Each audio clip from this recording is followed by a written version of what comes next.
Tanya aja.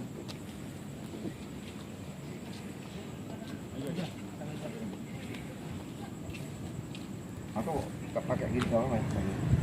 Atau topi dulu Pak? Pakai aja Pak. Lebih santai kan? Lebih santai. Seperti apa pengamanan di rumah keluarga? Ya terima kasih. Memang sejak seminggu terakhir ada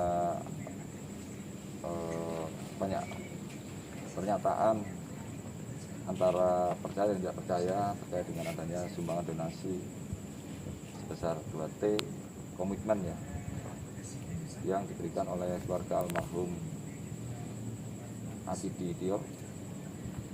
Ada acara di Polda juga waktu itu dengan simbolis, dan memang publik, saya memahami kira-kira publik bertanya-tanya, dan saya yakin juga awak media juga mencari informasi yang ada di lapangan sesuai dengan undang-undang pers ya, untuk mencari fakta untuk disajikan kepada publik. Jadi, kita saat ini ada di dekat rumahnya Ibu Haryanti. Polisi berkewajiban untuk memberikan pengamanan karena beberapa informasi juga menyampaikan keluarga dari yang memberi donasi ini merasa kurang nyaman dengan banyaknya telepon dan banyaknya orang-orang yang mungkin berusaha menghubungi, berusaha menutup rumah segala macam. Kita dicegah jangan sampai ada salah paham, miskomunikasi.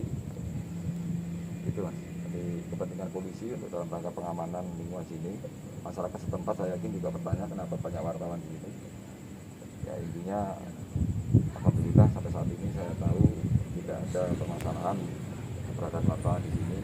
Memang kerja jurnalis mengendaki adanya sumber informasi yang bisa dibagikan kepada masyarakat. Tadi untuk pola pengamanan itu seperti apa? Yang saya tahu bahwa sifatnya mobiling aja, tidak statis.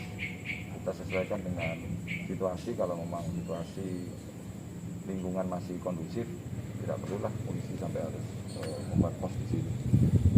Cukup dipantau oleh petugas, baik yang terkait dinas yang tadi kita lihat sama-sama tadi datang ke sini. Juga mungkin petugas yang terkait.